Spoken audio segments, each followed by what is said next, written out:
his life intertwined brilliantly. The unconventional beginnings, the meteoric rise, the humbling fall, and the triumphant return. His genius inspired progress. His failures taught resilience, and his legacy continues to challenge and elevate humanity. Steve Jobs didn't just change the world. He reminded us that we have the ability to do it ourselves. Welcome to Icons of History, where we dive deep into the past to uncover the stories of the individuals who shaped our world. From great leaders to visionaries who changed the course of humanity, here we bring you the tales of the icons who left an indelible mark on the pages of history. If you're holding a smartphone right now, scrolling through apps, or sending messages with a mere flick of your fingertip, you owe an unspoken debt to one man, Steve Jobs. A visionary, a trailblazer, a perfectionist. To describe him feels almost impossible without invoking a host of titles, each incomplete yet collectively painting the portrait of a man who reshaped not one but multiple industries. To understand Jobs is not merely to trace the history of Apple or the extraordinary rise of products like the iPhone, but to glimpse the intertwining essence of artistic obsession and brutal pragmatism, two forces that defined his existence and reverberate through the modern world today. Steve Paul Jobs was born on February 24, 1955 in San Francisco, California. From the very beginning, his life bore the hallmarks of unconventionality, a trait that would follow him relentlessly. He was adopted as an infant by Paul and Clara Jobs, who supplied young Steve with something priceless, an environment that nurtured both his rebellious spirit and his burgeoning curiosity. Paul Jobs, a mechanic and craftsman, exposed Steve to the world of engineering and design at a very young age, sparking a fascination that would become foundational to his life's work.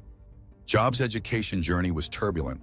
Though undeniably brilliant, he often balked at convention, struggling to conform to the rigidity of traditional schooling.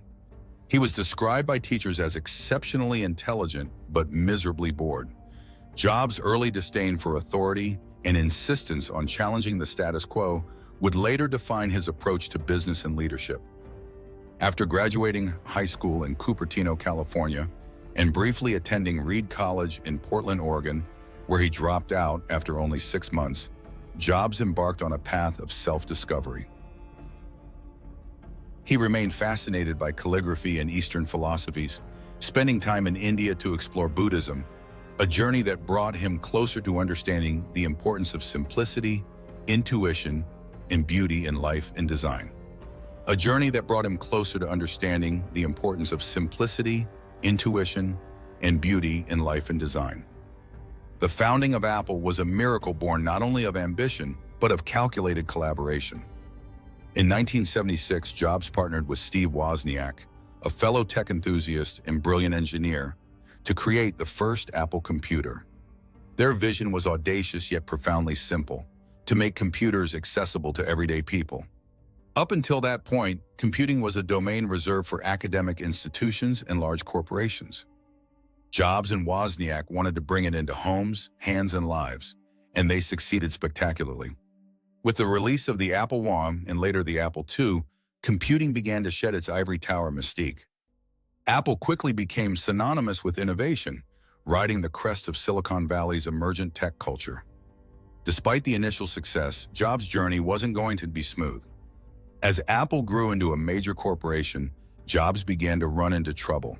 His perfectionism and infamous temper alienated employees and executives alike.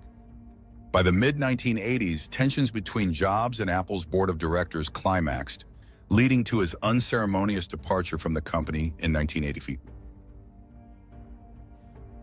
The blow was profound. At just 30 years old, the man who had founded Apple was cast out of his creation, forced to reckon with his identity and ambitions outside of the company he loved. But Jobs didn't stagnate in the wake of this setback. Instead, he founded a new company, aptly named Next. Next encapsulated what Jobs did best: pushing boundaries in technology and design. Though Next computers weren't commercial successes, their operating system would later become the foundation for Mac OS, yet another thread tying Jobs' name to the lifeblood of the modern digital experience. Meanwhile, Jobs turned his attention to another venture that would change the face of entertainment forever: Pixar. Under Jobs' leadership, Pixar transformed from a struggling hardware company into a revolutionary digital animation studio. The release of Toy Story in 1995, the first feature-length film created entirely with computer animation, marked a watershed moment in cinematic history. Pixar's success cemented Jobs as not only a technologist but a masterful storyteller. By the mid-1990s, Jobs had proven that his genius wasn't confined to the realm of hardware or software. It extended to the soul of creativity itself. And then, like all great epics, Jobs found his way home. In 1996, Apple acquired Next, bringing Jobs back into the fold of the company he had founded. But Apple was in dire straits, hemorrhaging money, morale collapsing, and its future uncertain. Jobs saw this as an opportunity to reimagine Apple entirely. He slashed extraneous projects, focused the company's resources, and demanded bold innovation. His vision was clear. Apple was not a tech company, it was a lifestyle. Through his leadership, Apple's products began to reflect his vision, transforming not only the company, but the way we live and interact with technology. In 1998, Apple launched the iMac, a colorful and playful personal computer that signaled the rebirth of Jobs' empire. But this was just the beginning. Jobs didn't merely save Apple, he remade it in his image. Over the next decade, Jobs led the development of products that would become staples of modern life. The iPod redefined music consumption, allowing us to carry entire libraries in our pockets. The iPhone obliterated boundaries between phone, camera, and computer to become a cultural and technological phenomenon. And the iPad introduced a new way to consume content, revolutionizing tablets and sparking new industries. Despite his extraordinary successes, Jobs' life was not without tremendous challenges. His insistence on uncompromising quality and obsession with detail often led to clashes within Apple and even with his personal relationships. He demanded greatness from everyone around him, which sometimes created friction and alienation. Yet Jobs remained unapologetic, believing that excellence required suffering, both from himself and others. In 2004, Jobs was diagnosed with a rare form of pancreatic cancer. True to his character, he kept fighting, undergoing treatments, even as he continued leading Apple through one of its most transformative periods. However, the disease took its toll, and in 2011, Jobs resigned as CEO of Apple, handing the reins to Tim Cook. On October 5, 2011, Steve Jobs passed away at the age of 56, far too soon for a man of his vision, genius, and influence. Jobs' death left a void not just in Silicon Valley, but across the globe. Tributes poured in from world leaders, celebrities, industry titans, and ordinary people whose lives had been touched by his work. His legacy, however, remains vividly alive. Apple continues to dominate as one of the most valuable companies in the world, a testament to the systems and philosophies Jobs instilled.